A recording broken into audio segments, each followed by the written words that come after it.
We're going to be talking about a trade called the bull. What is it? Well, it's a bullish vertical.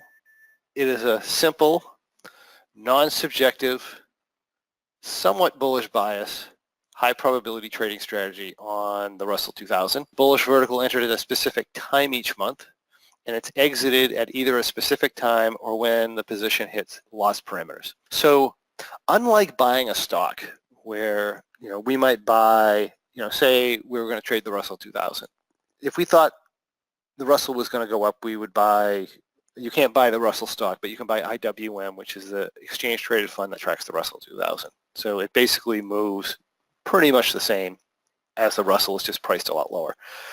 So I could buy IWM stock and make a bet that the market's going to go up and it's not going to come down.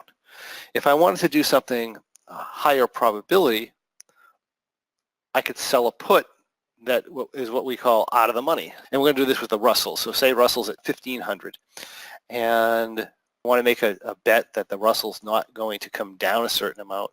I could sell a 1,450 put, and as long as the Russell didn't come down too much, that would make money. So I'm not betting on the price going up, and I'm not betting that it won't come down necessarily, because it can come down a certain amount of money and I can still make something. But I am kind of making a bet that it's not going to come down too far. So it gives me a very high probability of making money, higher than if I bought the stock, and that's why we do this.